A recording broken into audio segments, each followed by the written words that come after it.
He is widely considered the founder of liberation theology. He was once scrutinized by the Vatican hierarchy, but now the doors are open.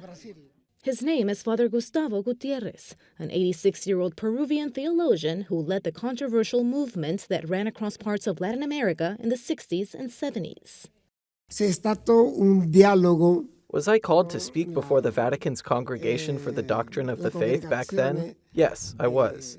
Was it a very critical conversation? Yes, but there was never a condemnation. According to the movement, it wasn't enough to sympathize with the needy. The church, it argued, needed to actively side with the poor and push for social and political changes. Critics said it was too closely aligned with Marxism. Decades have passed, and some of the misunderstandings of the movement have faded along with it.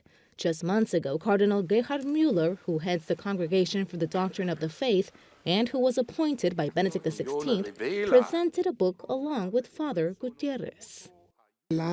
Theology can help by giving a clear vision to those who are concretely dedicated to the practice of justice and charity.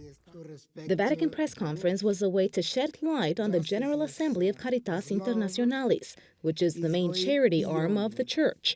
But the attention was on Gutierrez and whether his presence marked a shift in attitude. When asked if he would change his past writings, Gutierrez answered by posing a question of his own. I told the reporter, after being married for 20 years, could you write the same love letter to your wife, just like when you were dating? He said, no, I couldn't. I said, well, that's my case. This is exactly it. Delving into theology is like writing a love letter to God, my church, and my people. This is what theology is about. I wouldn't write the same things I did years ago, but the love is the same.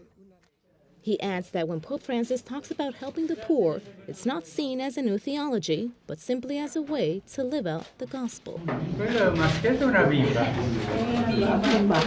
tempo ha?